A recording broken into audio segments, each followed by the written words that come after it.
Hello বন্ধুরা, good morning. তোমরা সবাই কেমন আছো? আশা করি প্রত্যেকেই খুব ভালো আছো আর সুস্থ আছো। আমরাও কিন্তু বেশ ভালো আছি সবাই মিলে। আর আজকে ভাই এসছে আমাদের বাড়িতে থার্ড ডে। তো ভাইয়ের আজকে ডিমান্ড হচ্ছে ও ট্যাটু বানাবে। ওর নাকি বহু দিনের শখ, যবে থেকে আর কি ছোটোবেলা থেকে আর কি শখ বলতে পারো, যে একটা ট্যাটু তৈরি করব হাতে। তো সেটা আজকে পূরণ হবে বলতে পারো।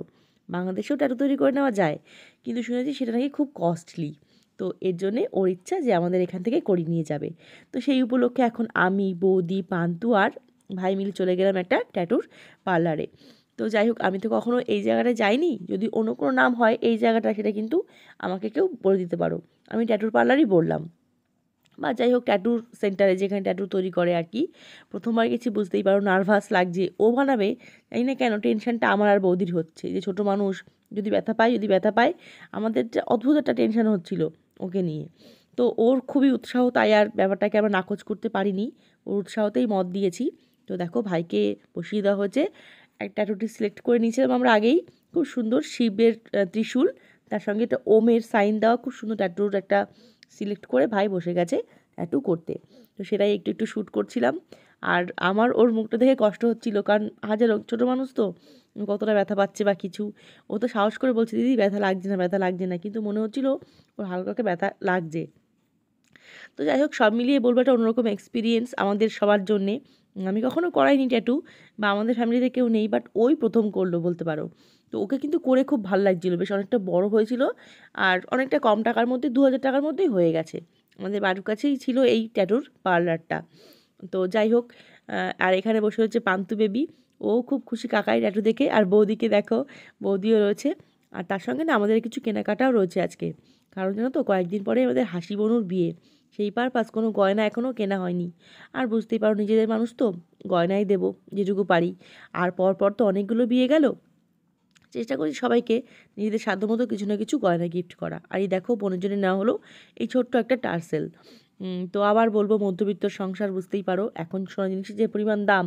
তো সেই জায়গায় দাঁড়িয়ে দুবারই তরফ থেকে এই একটা গিফটই নেওয়া হলো, এই সোনার টার্সেলটা। কেমন হয়েছে সেটা কিন্তু অবশ্যই কমেন্ট করে জানিও, তাহলে আমাদের খুব ভালো লাগবে। জানি না বোনের কেমন লাগবে। আর টার্সেল দিলাম কেন, মলয়ের বউকে, মহুয়াকেও টার্সেল দিয়েছিলাম, খুশিকেও টার্সেল দিয়েছিলাম, তাই বোনকেও টার্সেলই দিলাম।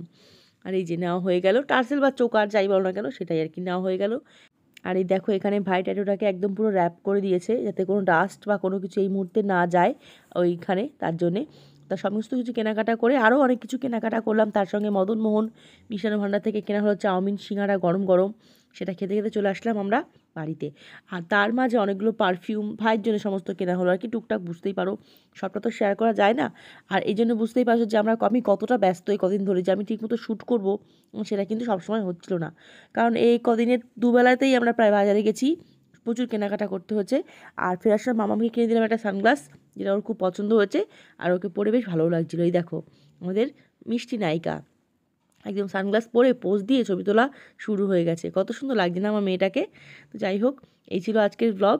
আর বাড়ি ফিরে সন্ধেবেলায় এখন দেখো, সমস্ত যা একদিন কেনাকাটা হলো সব গোছগাছ করা হচ্ছে। আর হ্যাঁ, তোমাদের সঙ্গে না শেয়ার করা হয়নি, ভাইকে তো আমরা যা গিফট দিয়েছি দুবারই তরফ থেকে। আমি জামা প্যান্ট সেট দিয়েছি, ও বাড়ি থেকে দিয়েছে। আর তার সঙ্গে ভাইয়ের পুরো পরিবারের জন্যে, পিসির জন্যে, ভাইয়ের দাদার জন্যে, মানে আটা দাদার জন্যে, তার বউয়ের জন্য, তার বাচ্চার জন্য, সবার জন্য কিন্তু কেনা হয়েছে। তার বাচ্চার দুটো ছেলে মেয়ে প্রত্যেকের জন্য কিন্তু গিফট কেনা হয়েছে, সেগুলো এই দেখো দেওয়া হয়েছে। এখন সবাইকে দেখাচ্ছি। আসলে আমি আগেই বললাম যে কদিন আমি এত ব্যস্ত ছিলাম, কেনাকাটা, দুবেলা বাজার যাওয়া, মানে বুঝতেই পারছো পুরো ঘেঁটেছিলাম, তাই প্রপারলি সব দেখাতে পারিনি। তার মধ্যে একদিন বৃষ্টি পড়লো, সেরকম অবস্থায় বাজারে গিয়ে কী ভোগান্তি। তো যাই হোক, 3-4টা দিন ভাই ছিল, এনজয় করে কাটিয়েছি। তো সব কিছু মিলেমিশে আর কি। আর এই সেটটা দেখো, সাদা রঙের শার্ট আর ব্ল্যাক জিন্স, এটা ভাইকে আমি গিফট করেছি। ভাইয়ের খুব পছন্দ হয়েছে, ওই পছন্দ করে এটা কিনেছে। তো চলো, আর কি বলবো, আজকের এই ব্লগটা এখানেই এন্ড করছি। আগামীকাল আমার ভাই চলে যাবে বাড়িতে, তাই সবার একটু মনটা আপসেট কী করতে 3-4 দিন কেটে গেল বুঝতেই পারলাম না।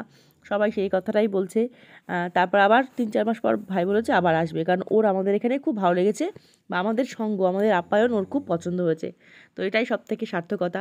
নিজের মানুষ থাকে কত দূরে, কিন্তু কত কাছের মানুষ বলো। আমার বাবার নিজের মামাতো বোনের ছেলে হচ্ছে আমার এই ভাই, আমার পিসির ছেলে। আর যে বললাম না, অনেকগুলো পারফিউম কেনা হচ্ছে, দেখো বডি স্প্রে আর কি, 3-4টে কেনা হয়েছে। তার সঙ্গে আরও অনেক কিছু, ঘড়ি টড়ি, এটা ওটা অনেক কিছু কেনা হয়েছে। তো সবই এখন একটু একটু করে ভাইয়ের ব্যাগে গুছিয়ে দেবো আমরা। চলো হ্যাঁ, তোমরা সবাই খুব ভালো থেকো, সাবধানে থেকো। দেখা হচ্ছে আমাদের খুব শিগগিরই নতুন আরেকটা ভিডিওর সঙ্গে। ততক্ষণ সবাইকে টাটা, সবাই খুব ভালো থেকো।